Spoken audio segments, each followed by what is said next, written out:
हर समाचार लखनऊ। बुलंदशहर में उपचुनाव में क्यों बीजेपी में बगावत हो रही, इस रिपोर्ट में देखिए।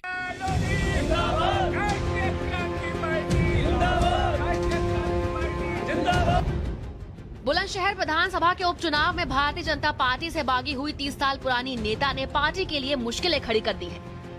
सीट पर टिकट बंटवारे में परिवारवाद और महिला विरोधी अपराध पर पार्टी के रवैये को देखते हुए डॉक्टर उर्मिला लोधी राजपूत ने बीजेपी छोड़ दी है और राष्ट्रीय क्रांति पार्टी के टिकट पर इलेक्शन में खड़ी हैं। डॉक्टर उर्मिला लोधी जिस लोध राजपूत समाज से आती हैं, वह बीजेपी का परंपरागत वोटर माना जाता है।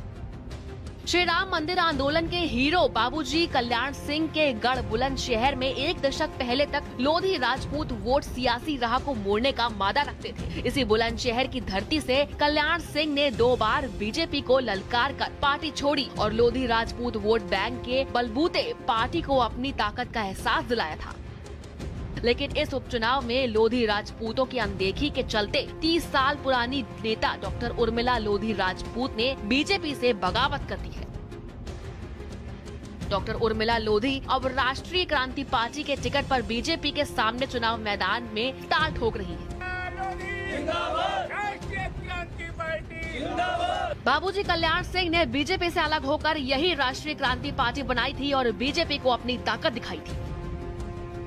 लोगों को, कार्यकर्ताओं को आप अन्य लोगों को रिटायर कर रहे हो 70 साल की उम्र में, 50 में भी रिटायर कर रहे हो कि भाई जो सरकारी कर्मचारी हो 50 वर्ष में भी रिटायर हो सकता है। तो यहाँ आप 70 साल की उनकी मिसेज को टिकट दे रहे हैं, जिन पे न चला जा रहा है, बेचारी बुजुर्ग हैं, घुटनों से परेशान है, न बोल पाती हैं।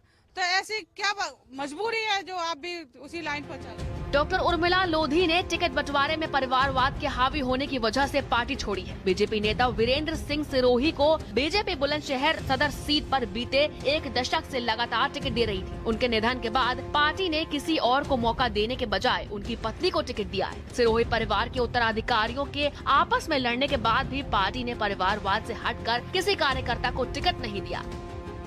इस सीट पर 50,000 से ज्यादा लोधी राजपूत वोट हैं। लोधियों में गुस्सा इस बात को लेकर भी है कि बाबूजी कल्याण सिंह के सक्रिय राजनीति से विदा होने के बाद बीजेपी ने उन्हें भुला दिया है और उनके नेता की तस्वीर तक दिखाई नहीं देती।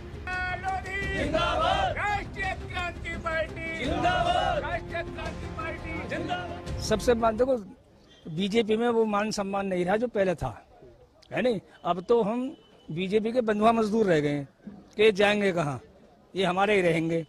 लेकिन वो चीज अब नहीं है, सब जागरूक हो चुके हैं। अब जब क्षेत्र में जाते हैं तो पिताजी को याद करके बहुत ही भावनात्मक माहौल बन जाता है। कई बार कई गांवों में तो ये तक कहना को मिला है कि आप लोगों को यहाँ वोट मारने की आवश्यकता नहीं है, ये आपका चुनाव नहीं, हमारा खुद का चुनाव है, ये जिम्मेदारी हमारी स्वयं की जिम्मेदारी है। पिताजी हम स्वयं हैं यहाँ पे। तो जनता का अपार समर्थन मिल रहा है, बहुत बड़े मार्जिन से हमारी जीत होगी। बुलंदशहर लोधी राजपूत वोटरों का एक बड़ा गढ़ माना जाता है। इसी गढ़ के बलबूते अशोक प्रधान को टिकट दिए जाने के विरोध में बाबूजी कल्याण सिंह ने बीजेपी छोड़ दी थी और मुलायम सिंह यादव से गठबंधन कर लिया था। उर्मिला लोधी राजपूत जानती हैं कि केवल लोधी वोट बैंक के सहारे इस सीट पर चुनाव तो नहीं जीता जा सकता, लेकिन बाबूजी कल्याण सिंह की तरह बीजेपी को इस चुनाव में अपनी कौम के ताकत का एहसास जरूर दिलाया जा सकता है। कैमरा सहयोगी सानू के साथ में नरेंद्र, भारत समाचार, बुलंदशहर। जौनपुर में मल्हनी सीट से बीजेपी प्रत्याशी मनोज सिंह के पक्ष में चुनावी सभा करने के लिए डिप्टी सीएम दिनेश शर्मा और यूपी सरकार में मंत्री अनिल राजभर भी पहुंचे। अनिल राजभर ने बीजेपी की जीत का दावा किया है। मल्हनी में सभी पार्टियों ने अपनी पूरी ताकत झोंक दी है। आज जौनपुर में एक बार फिर से डिप्टी सीएम दिनेश शर्मा आज यहाँ पे आ रहे हैं। कल केशव प्रसाद मौर्य जी थे। पार्टी की तरफ से यहाँ तमाम जो कार्यकर्ता हैं अपने जातियों को समेटने में, अपने जो वोटर है उनको समेटने में लगे हुए। यहाँ पे हमारे साथ हैं अनिल राजभर जी, जो प्रदेश सरकार में कैबिनेट मंत्री। हम आपसे बात करते हैं, ये बताइए इस चुनाव का मायने क्या है? जीतेगा हारेगा कौन, सरकार बनना बिगड़ना से मतलब नहीं, लेकिन मतलब क्या है? चुनाव का बड़ा मायने है। ये ऐसी विधानसभा है कि 1962 के बाद हमारी विचारधारा की कभी इस विधानसभा में जीत नहीं हुई।